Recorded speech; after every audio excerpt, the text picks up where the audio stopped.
Hello बच्चों, कैसे हैं आप सभी। आशा करता हूं बहुत शानदार होंगे। और आज हम जो पढ़ने वाले हैं वो चैप्टर है magnetic effect of electric current.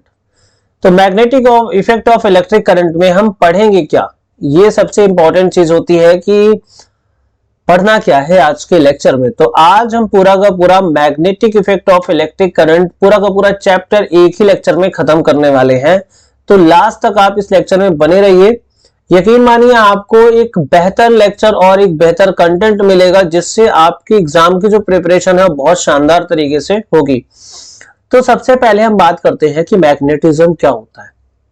तो मैग्नेटिज्म बेसिकली क्या है, एक फिजिक्स की ब्रांच है जिसमें हम क्या करते हैं, मैग्नेट्स की प्रॉपर्टीज और उनके बिहेवियर के बारे में स्टडी करते हैं, और इसी फिजिक्स की ब्रांच को बोलते हैं मैग्नेटिज्म।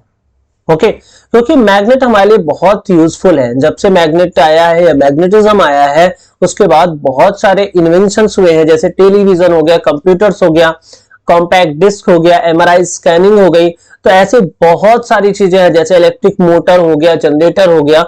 तो बहुत सारी ऐसी डिवाइसेस हैं जिसमें magnetic effect of electric current का यूज होता है।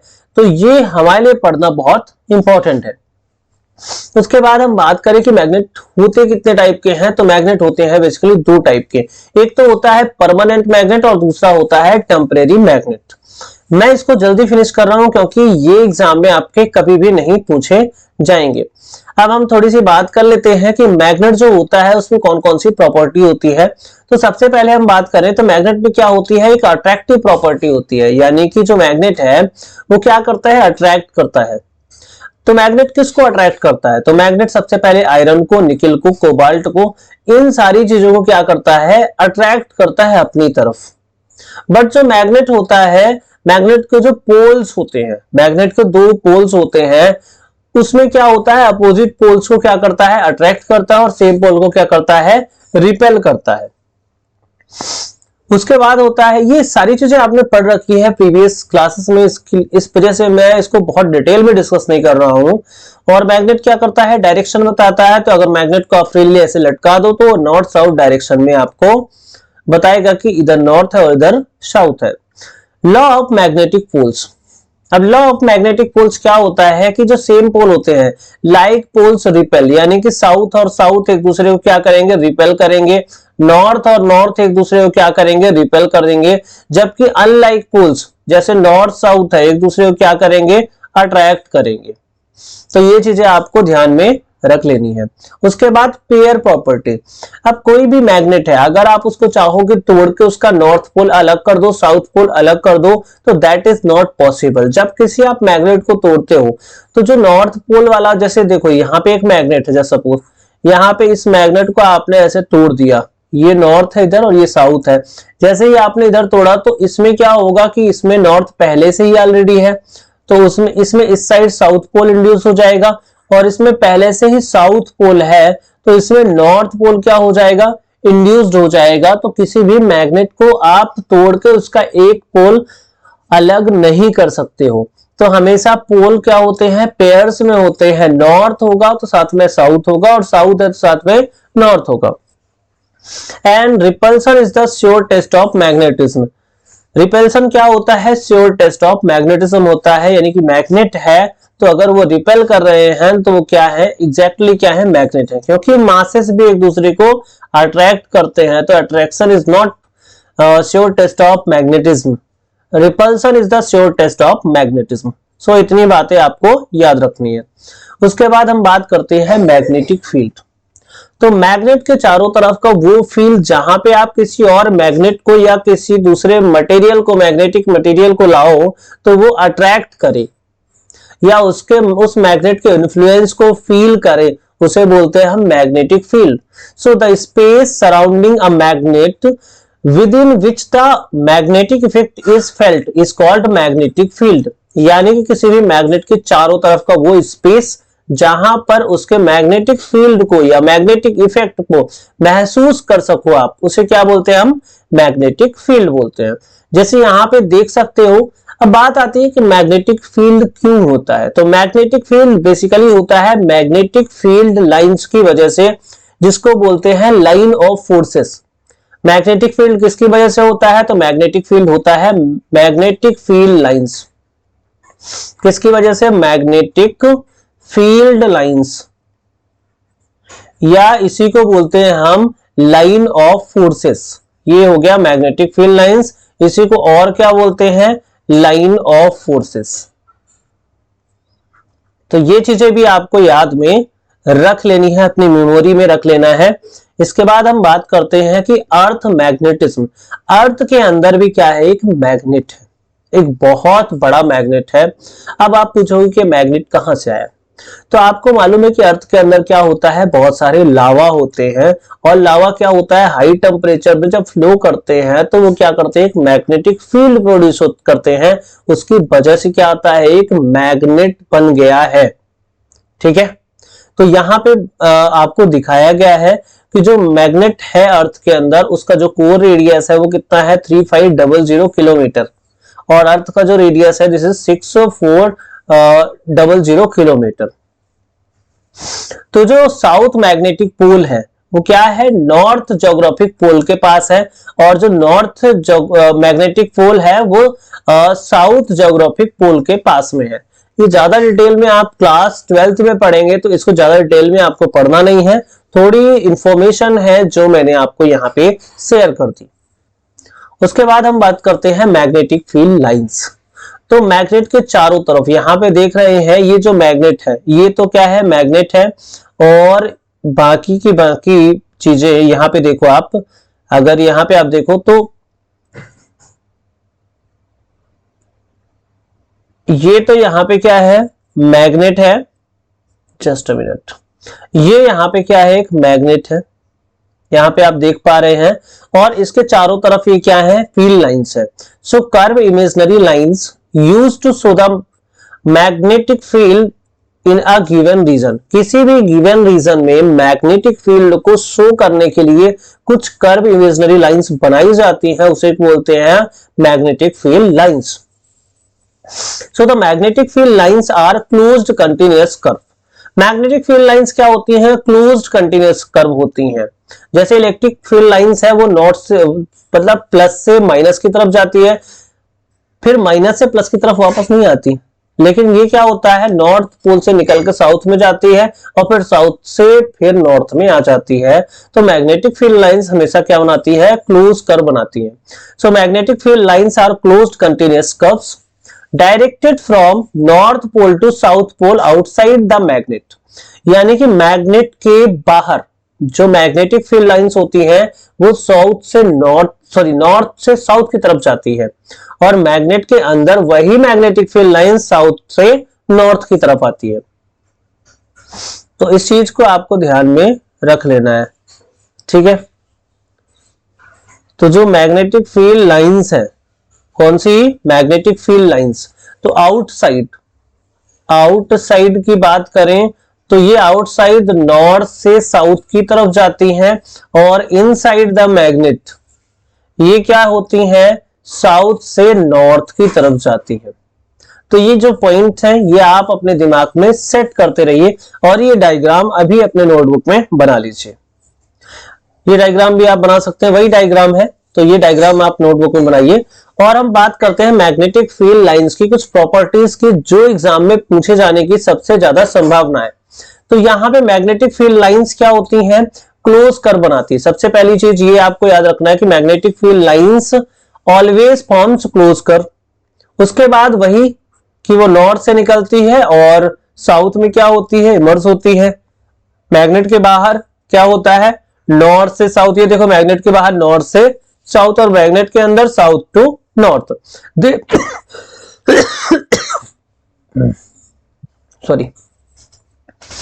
दे move from south pole to north pole within the magnet. तो मैग्नेट के अंदर जो है ये साउथ से नॉर्थ की तरफ जाती है, जबकि मैग्नेट के बाहर ये नॉर्थ से साउथ की तरफ जाती है। They are always nearly normal to the surface of magnet at every point। यानी कि मैग्नेट से जब निकलती हैं तो मैग्नेट सरफेस से क्या होती है? नॉर्मल होती हैं। यानी कि मैग्नेट से जब निकलेंगी तो ये इस पर्टिकुलर पॉइंट में क्या होंगी? परपेंडिकुलर होंगी।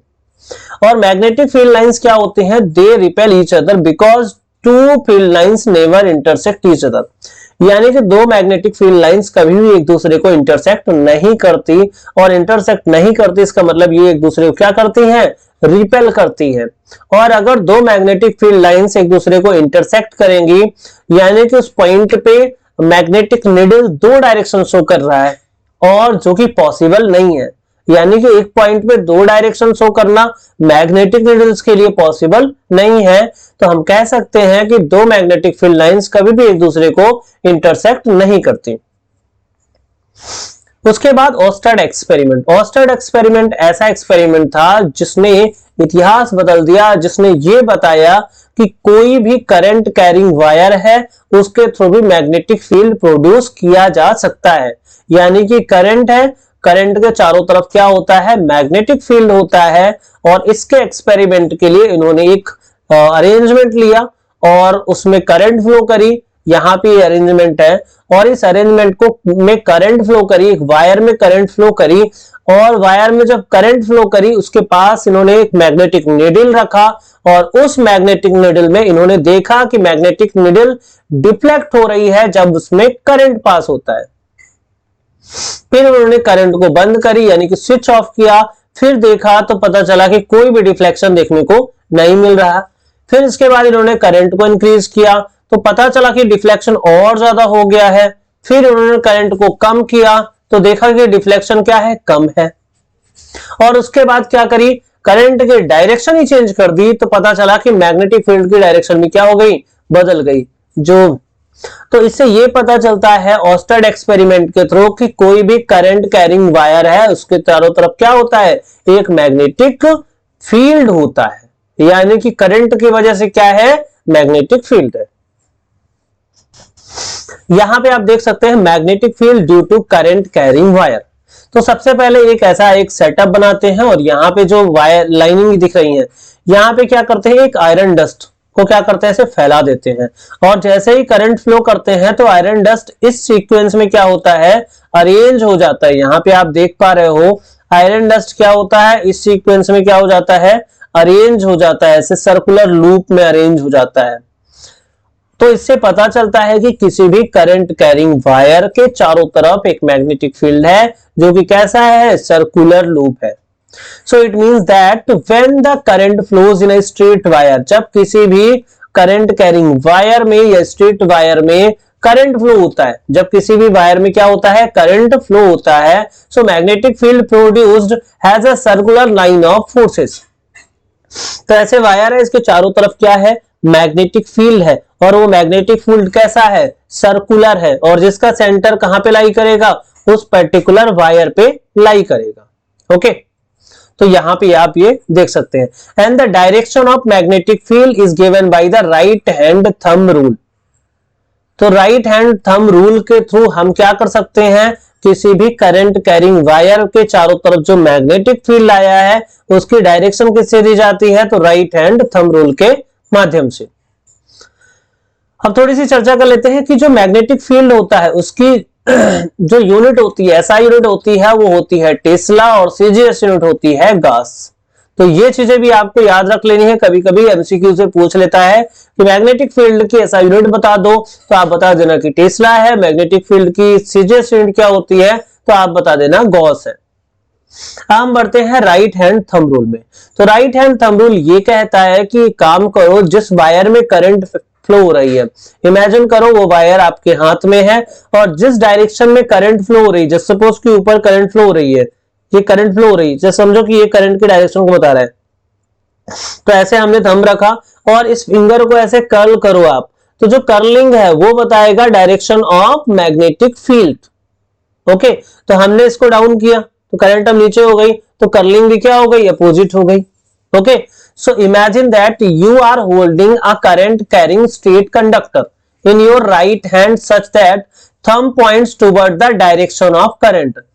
मतलब ऐसे होल्ड करना है कि जो थंब है वो क्या बताए, डायरेक्शन ऑफ करंट। तो यहां पे क्या है, thumb point along the direction of current, then the finger will wrap around the conductor in the direction of field lines of the magnetic field। तो जैसे आप इसको रोटेट कर, जैसे आप कर्लिंग करोगे तो ये क्या है, मैग्नेटिक फील्ड लाइंस है, और मैग्नेटिक फील्ड लाइंस की डायरेक्शन में क्या होता है, मैग्नेटिक फील्ड होता है। तो ये जो है आपको स्टेटमेंट वो याद रख लेना है। देखो यहां पे ये क्या है, ऊपर की तरफ अगर करंट जा रहा तो मैग्नेटिक फील्ड लाइंस ऐसे सर्कुलर लूप बनाएगा, और नीचे भी करंट फ्लो रहा है तो मैग्नेटिक फील्ड लाइंस ऐसे सर्कुलर लूप बनाएगा। ठीक है, तो ये आपको याद रख लेना है। उसके बाद magnetic field lines through circular loop. अब ये सर्कुलर लूप ही सर्कुलर है, अभी स्ट्रेट वायर था, अब जो जिसमें करंट फ्लो हो रहा है वो सर्कुलर है, तो मैग्नेटिक फील्ड लाइंस का पैटर्न कुछ ऐसा बनेगा। अगर लूप के पास देखो दोगे तो मैग्नेटिक फील्ड लाइंस कैसी हैं, सर्कुलर है, लेकिन सेंटर में जो होगा वो मैग्नेटिक फील्ड लाइंस क्या होंगी, स्ट्रेट होंगी। यहां पे देखो, इस वाले आप डायग्राम में देखो तो आपको समझ में आएगा, इस कोने पे तो क्या है, सर्कुलर है, लेकिन धीरे धीरे ऐसे कर्व बन रहा है, और जो सेंटर है इसके सेंटर में मैग्नेटिक फील्ड लाइंस क्या है, स्ट्रेट है एकदम। देखो ये वाली लाइन स्ट्रेट है। ठीक है, तो इसके बिहाफ में कुछ चीजें यहां पे देखते हैं। Magnetic field lines are nearly circular and concentric. तो मैग्नेटिक फील्ड लाइंस क्या है, सारी की सारी क्या है, इस पर्टिकुलर पॉइंट पे देखो तो क्या है, सर्कुलर है एंड कॉन्सेंट्रिक है। दूसरी चीज क्या है कि field lines are in the same direction in space enclosed by the coil. Coil के अंदर देखो तो मैग्नेटिक फील्ड लाइंस की जो डायरेक्शन है वो सारी की सारी इस डायरेक्शन में है। तो यानी कि magnetic field lines inside the close loop क्या है, सारी की सारी सेम डायरेक्शन में है। ठीक है, तो ये हो गया। Field lines are nearly straight and parallel at the centre, यानी कि जो सेंटर में मैग्नेटिक फील्ड है वो कैसा है, पैरेलल है और स्ट्रेट है। उसके बाद direction of field lines at the centre is perpendicular to the plane of coil, यानी प्लेन ऑफ कॉइल के क्या है, देखो प्लेन ऑफ कॉइल तो ऐसा है और सेंटर पे कैसा है, ऐसे परपेंडिकुलर है। ठीक है, so magnetic field is maximum at its centre, और मैग्नेटिक फील्ड मैक्सिमम कहां पे होगा, तो सेंटर पे मैग्नेटिक फील्ड क्या है, मैक्सिमम है, क्योंकि चारों तरफ से यहां पे फील्ड लाइंस आएंगी और यहां पे फील्ड लाइंस क्या हो जाएगी, मैक्सिमम हो जाएगी। Strength of magnetic field can be increased. अगर आपको स्ट्रेंथ ऑफ मैग्नेटिक फील्ड की स्ट्रेंथ इंक्रीज करनी है तो क्या करें कि मैग्नेटिक फील्ड की स्ट्रेंथ इंक्रीज हो जाए, तो सबसे पहले क्या कर दो, increase the number of turns of a wire. जिस वायर में करंट फ्लो हो रही है उसका नंबर ऑफ टर्न्स बढ़ा दो, तो मैग्नेटिक फील्ड क्या हो जाएगा, बढ़ जाएगा। दूसरी चीज क्या कर दो, increase the current flowing through the coil. जिस कॉइल में करंट फ्लो हो रही है उस करंट को ही बढ़ा दो तो मैग्नेटिक फील्ड क्या हो जाएगा, बढ़ जाएगा। उसके बाद हम बात करते हैं सोलेनोइड। जैसे आपने अभी एक लूप लिया था सर्कुलर लूप, वैसे ही बहुत सारे सर्कुलर लूप हो जाए तो उससे क्या बन जाता है, एक सोलेनोइड बन जाता है। ठीक है, a coil of many circular turns of an insulated copper wire wrapped closely in a shape of cylinder and this is known as solenoid। यानी कि जब किसी भी वायर को हम ऐसे लूप बनाते हैं जिससे वो एक सिलेंड्रिकल दिखाई देने लगे, ये देखो यहां पे ये सिलेंड्रिकल दिख रहा है, नहीं दिख रहा है, देखो ये वाला यहां पे, ये देखो ये सिलेंड्रिकल दिख रहा है स्प्रिंग जैसा, और यहां से आपने क्या किया है, बैटरी के थ्रू क्या करी है, करंट भेजी है। तो ये चारों तरफ जो ये ऐसे दिख रहा है ना आपको एनिमेशन, ये एनिमेशन क्या है, मैग्नेटिक फील्ड है जो नॉर्थ से निकल के साउथ की तरफ जा रहा है, फिर साउथ से होते हुए नॉर्थ की तरफ वापस आ रहा है। तो इस एनिमेशन के थ्रू आप बहुत अच्छे से समझ सकते हैं ये क्या है, मैग्नेटिक फील्ड है। तो देखो यहां पे मैग्नेट के अंदर ये सोलिनॉइड के अंदर मैग्नेटिक फील्ड बहुत ज्यादा है इस पोर्शन में, क्योंकि यहां पे सबसे ज्यादा क्या है, मैग्नेटिक फील्ड लाइंस है। हम बात करते हैं insulated copper wire wound on a cylindrical cardboard tube such that its length is greater than its diameter, यानी कि इसका लेंथ क्या होना चाहिए, ज्यादा होना चाहिए इसके डायमीटर के हिसाब से, उसकी वजह से यूनिफॉर्म मैग्नेटिक फील्ड अंदर की तरफ बनता है।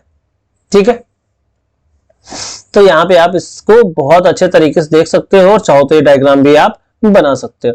उसके बाद magnetic field due to solenoid की वजह से मैग्नेटिक फील्ड की बात करें तो ये हो गया आपका क्या, एक सिलेंड्रिकल कार्डबोर्ड, इसके चारों तरफ आप ऐसे रैपिंग कर दी, ये हो गया रैप करा। ठीक है, करंट ऐसे जाएगी ऊपर, ऐसे लौट के वापस आई, फिर ऐसे घूम के आई, फिर ऐसे घूम के आई, फिर ऐसे घूमी, तो ये करंट है, और ये चारों की तरफ क्या है, ये मैग्नेटिक फील्ड है।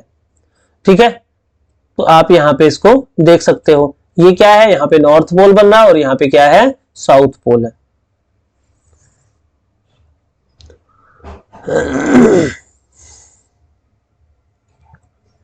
तो यहाँ पे एक चीज याद रखनी है, when we look at end of the coil carrying current, if the current is in anti-clockwise direction then that end behave like a north pole।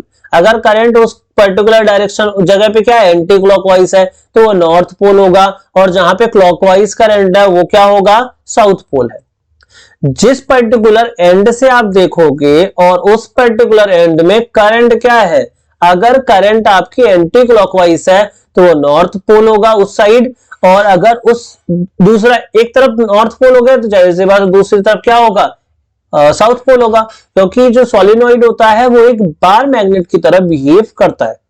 ठीक है, इस स्ट्रेंथ तो आप बता ही सकते हो। Increasing the number of turns in solenoid, solenoid में क्या कर सकते हैं, नंबर ऑफ टर्न्स को इंक्रीज करके हम क्या कर सकते हैं, मैग्नेटिक फील्ड इंक्रीज कर सकते हैं। Increasing the strength of current, यानी करंट की जो वैल्यू है उसको अगर इंक्रीज कर दोगे तब भी मैग्नेटिक फील्ड क्या हो जाएगा, इंक्रीज हो जाएगा। And using soft iron rod as a core, यहाँ पे जो कोर मटेरियल है प्लास्टिक या कार्डबोर्ड की जगह आपने सॉफ्ट आयरन यूज कर लिया तो वहां पे ही मैग्नेटिक फील्ड क्या हो जाएगा, बढ़ जाएगा। तो ये की पॉइंट्स है जो आपको याद रखने हैं।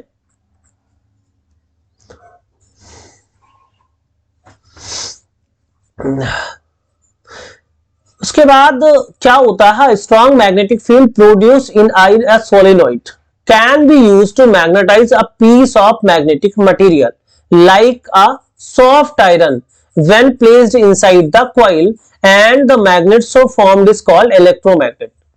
यानी कि सोलेनॉइड के अंदर अगर आपने सॉफ्ट आयरन रॉड रख दिया तो वो क्या हो जाएगा, उसका नाम बदल के क्या हो जाएगा, इलेक्ट्रोमैग्नेट। बस यही है इस पूरी के पूरे इसमें लिखा हुआ है। ठीक है, अब उसके बाद हम बात करते हैं force on a current carrying conductor in a magnetic field. जब किसी भी करंट कैरिंग कंडक्टर को मैग्नेटिक फील्ड में रखते हैं तो वो करंट कैरिंग कंडक्टर क्या करता है, एक फोर्स फील करता है, उस फोर्स की वजह से वो क्या करता है, मूव करता है, मोशन करता है। ठीक है, so when a current carrying wire is placed in a magnetic field it experience a magnetic force that depends on। अब जो ये मैग्नेटिक फोर्स है वो किस पे डिपेंड करेगा, तो डिपेंड करेगा current flowing in a conductor, conductor में कितना करंट फ्लो कर रहा है उस पे।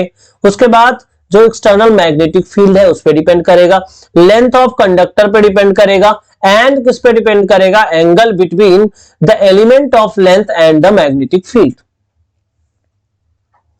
तो इन पर्टिकुलर चीजों पे क्या करेगा, वो डिपेंड करेगा। जब किसी भी करंट कैरिंग कंडक्टर को आप एक्सटर्नल मैग्नेटिक फील्ड में रखते हो तो वो करंट कैरिंग कंडक्टर एक फोर्स फील करता है और उसे ही बोलते हैं मैग्नेटिक फोर्स। अब वो मैग्नेटिक फोर्स किस पे डिपेंड करेगा, तो पहली चीज है करंट पे डिपेंड करेगा, दूसरा मैग्नेटिक फील्ड पे डिपेंड करेगा, दूसरा लेंथ ऑफ कंडक्टर पे डिपेंड करेगा। लेंथ ऑफ कंडक्टर बड़ा होगा तो वो क्या भी फोर्स भी क्या होगा, ज्यादा होगा। और एंगल, लेंथ ऑफ कंडक्टर में जो करंट एलिमेंट बनाया आपने उस पे, और एंगल जो बन रहा है उस पे आगे डिटेल में चर्चा करते हैं। और जो फोर्स होता है वो होता है force is equal to B I L sine theta.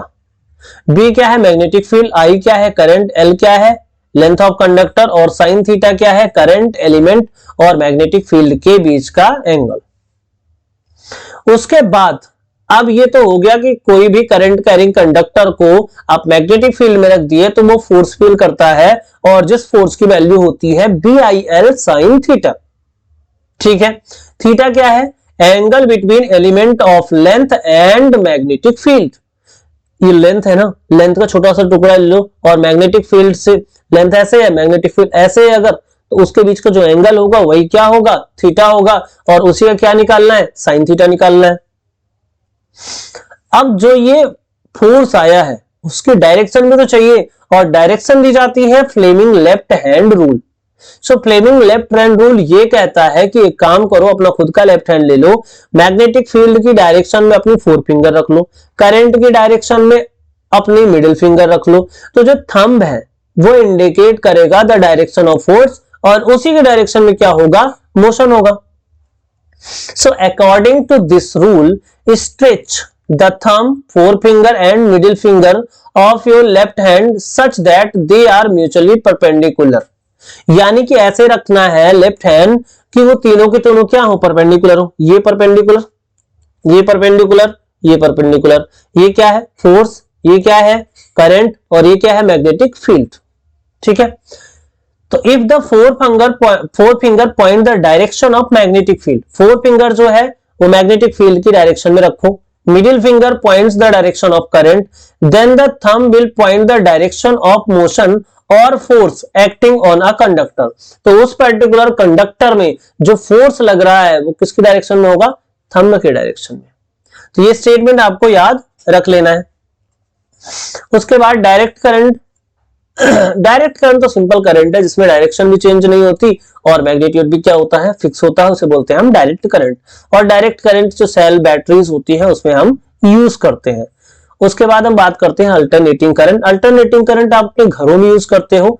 Alternating current में क्या होता है कि वो पीरियोडिक क्या होता है, चेंज होती है, डायरेक्शन भी चेंज होती है, sometime magnitude is also change. जो घरों में, इंडस्ट्रीज में जो करंट यूज की जाती है उसे हम बोलते हैं हम अल्टरनेटिंग करंट। उसके बाद हम बात करते हैं डोमेस्टिक इलेक्ट्रिक सर्किट। तो डोमेस्टिक इलेक्ट्रिक सर्किट में तीन टाइप की वायर यूज की जाती है। एक तो होती है आपकी ब्लैक कलर की वायर जिसे बोलते हैं हम न्यूट्रल वायर। ये क्या है, न्यूट्रल वायर। अब न्यूट्रल वायर है यानी कोई भी करंट इसमें फ्लो नहीं हो रहा है। उसके बाद बोलते हैं हम लाइव वायर। एक रेड कलर की वायर होती है उसे बोलते हैं हम लाइव वायर, जिसमें फेस हम बोलते हैं, गांव में हम बोलते हैं फेस। ठीक है। और तीसरी एक वायर होती है ग्रीन कलर की, इसे बोलते हैं हम अर्थ वायर। तो तीन तरह की वायर है जो आपके घरों में यूज होती है, तीन तरह की, तीन कलर की। तो यहां पे देखो एक लाइव वायर है और एक न्यूट्रल वायर है और तीसरा आपको दिख रहा है अर्थ वायर। ठीक है। तो ये हो गया अर्थ वायर सेफ्टी पर्पस के लिए, लाइव वायर इसमें करंट फ्लो होगा, न्यूट्रल वायर जो पोटेंशियल का डिफरेंस प्रोवाइड करेगा। यहां पे आपने क्या लगा दिया, एक ये क्या है, इलेक्ट्रिसिटी बोर्ड फ्यूज है। यानी कि इलेक्ट्रिसिटी मीटर से पहले एक फ्यूज लगता है उसे बोलते हैं इलेक्ट्रिसिटी बोर्ड फ्यूज। उसके बाद ये मीटर है। मीटर क्या बताता है, आपके घर में कितना इलेक्ट्रिसिटी का कंजप्शन है, इलेक्ट्रिकल एनर्जी का कंजप्शन है, वो ये मीटर काउंट करता है रीडिंग। उसके बाद आपका होता है डिस्ट्रीब्यूशन बॉक्स। डिस्ट्रीब्यूशन बॉक्स के बाद अलग अलग जगह पे क्या जाती है, करंट जाती है। तो यहां पे जो पोटेंशियल डिफरेंस है वो कितना मेंटेन किया गया है, 220 वोल्ट। और इसी से तीसरा जो ये है ना प्लग, आपने देखा होगा, एक तो अर्थ का हो गया, सॉरी एक लाइव वायर हो गया, एक न्यूट्रल वायर का हो गया और एक अर्थिंग का हो गया। ठीक है। तो ये एकदम सिस्टम है आपके डोमेस्टिक इलेक्ट्रिक सर्किट, घर में जो इलेक्ट्रिक सप्लाई होती है। और सारे के सारे किसमें है, देखो तो सारे के सारे क्या है, पैरेलल में है। देखो आप जितनी भी सप्लाई है वो किसमें है, पैरेलल में है। तो यहां पे कुछ बेसिक बातें आपको याद रख लेना है। To supply electric power from one place to another place through the three wire, तीन वायर के थ्रू हम क्या करते हैं, अपने घरों में इलेक्ट्रिक वायर की सप्लाई करते हैं, इलेक्ट्रिक करंट की सप्लाई होती है, पावर की सप्लाई होती है। तो यहां पे सबसे पहले किया गया है कि रेड कलर में जो रेड इंसुलेटेड कवर में है उसे बोलते हैं हम लाइव वायर। न्यूट्रल वायर क्या होता है, ब्लैक कलर का होता है, और अर्थ वायर क्या होता है, ग्रीन कलर का होता है। ये बेसिक बात है, वो आपको याद रखनी है। 15 एम्पियर की जो करंट है वो हायर पावर रेटिंग होती है और 5 एम्पियर की करंट जो होती है वो लो पावर रेटिंग होती है। जैसे जैसे आपके इंस्ट्रूमेंट है वैसे वैसे करंट यूज होता है। Each appliances has equal potential difference, और सभी के सभी इक्वल पोटेंशियल डिफरेंस होता है और पैरेलल में क्या होते हैं, कनेक्ट होते हैं। ये बेसिक बात है, वो आपको याद रखनी है। ये वन शॉट रिवीजन है, इसमें हम वही बात करेंगे जो आपके एग्जाम के पॉइंट ऑफ व्यू से इंपॉर्टेंट है। उसके बाद हम बात करते हैं कि भाई इलेक्ट्रिक फ्यूज क्या है। इलेक्ट्रिक फ्यूज ऐसे होता है, एक तो ऐसे ही होता है, देखो ऐसे एक वायर होती है, ऐसे जोड़ देते हैं, ठीक है। इलेक्ट्रिक फ्यूज गांव में आपने देखा होगा। So safety device used to save electrical appliances from burning when large amount of current flow through the circuit. जब किसी सर्किट में करंट बढ़ जाती है तो उससे क्या होता है, हीटिंग इफेक्ट की वजह से वायर बर्न होने लगती है, जिससे बहुत सारा आपका नुकसान हो सकता है। लेकिन आपने अगर घर में सेफ्टी मटेरियल के तौर पे इलेक्ट्रिक फ्यूज लगा रखा है तो आपका वो अप्लायंसेस बचा रहेगा। क्योंकि क्या होगा, जो इलेक्ट्रिक फ्यूज होता है वो लो मेल्टिंग पॉइंट का एक मटेरियल होता है। अगर उसमें आपके वायर्स में या सर्किट में हीटिंग इफेक्ट जनरेट हुआ तो ये सबसे पहले मेल्ट होके कनेक्शन क्या कर देता है, ब्रेक कर देता है, ठीक है। और किस पे डिपेंड करता है, हीटिंग इफेक्ट ऑफ करंट पे। तो इलेक्ट्रिक फ्यूज क्या है, एक सेफ्टी डिवाइस है। ये अप्लायंसेस को सेफ रखता है। जैसे ही करंट ज्यादा हुई, लो मेल्टिंग पॉइंट का डिवाइस है, मेल्ट हो गया और जिसकी वजह से सर्किट में कनेक्शन ब्रेक हो गया। और ये डिपेंड किस पे रहता है, तो ये किस प्रिंसिपल पे काम करता है, हीटिंग इफेक्ट ऑफ करंट पे ये काम करता है। उसके बाद शॉर्ट सर्किटिंग क्या होता है, ठीक है। तो शॉर्ट सर्किटिंग एक कंडीशन है जिसमें क्या होता है, लाइव वायर और न्यूट्रल वायर क्या होता है, डायरेक्ट कांटेक्ट में आ जाता है और करंट की वैल्यू बहुत ज्यादा हो जाती है। और इस पर्टिकुलर कंडीशन को बोलते हैं हम शॉर्ट सर्किटिंग। ओवरलोडिंग क्या होता है, so overloading is a situation in which there is a sudden hike of current. घर में क्या होता है, सडन हाइक ऑफ करंट होता है, जिसकी वजह से क्या होता है, ओवरलोडिंग हो जाता है। अब ओवरलोडिंग कैसे हो गया, एक ही वायर है पतली सी, उसी में सारे के सारे इंस्ट्रूमेंट आपने जोड़ दिए, okay. So connecting to many appliances into one socket. एक ही सॉकेट में आपने बहुत सारे अप्लायंसेस जोड़ दिए तो उससे क्या हो जाता है, ओवरलोडिंग हो जाता है। A fuse is a circuit prevent damage to appliances and the circuit due to overloading. So जो फ्यूज लगाया आपने वही क्या बचाएगा, ओवरलोडिंग के टाइम पे आपके डिवाइसेस को सेफ रखेगा। तो घरों में फ्यूज लगवाना जरूरी है।